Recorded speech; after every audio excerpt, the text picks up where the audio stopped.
Your job as a parent is to make your child socially desirable by the age of 4. Like you want to burn that into your brain because people don't know that. That's your job. And here's why. It's easy if you think about it carefully.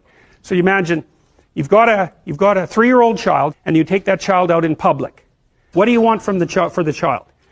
You want the child to be able to interact with other children and adults so that the children are welcoming and smile and want to play with him or her, and so the adults are happy to see the child and treat him or her properly.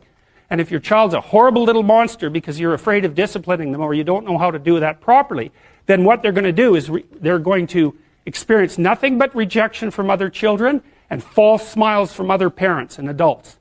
And so then you're throwing the child out there into a world where every single face that they see is either hostile or lying. And that's not something that's going to be particularly conducive to the mental health or the well-being of your child.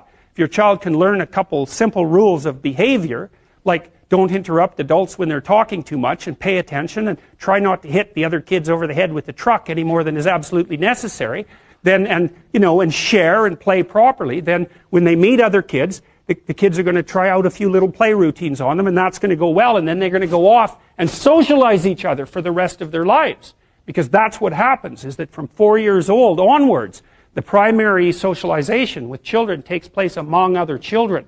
And so if the kids don't get in on that early, they don't move into that developmental spiral upwards and they're left behind.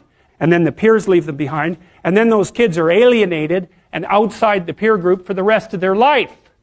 Well, those are the ones that grow up to be long-term antisocial.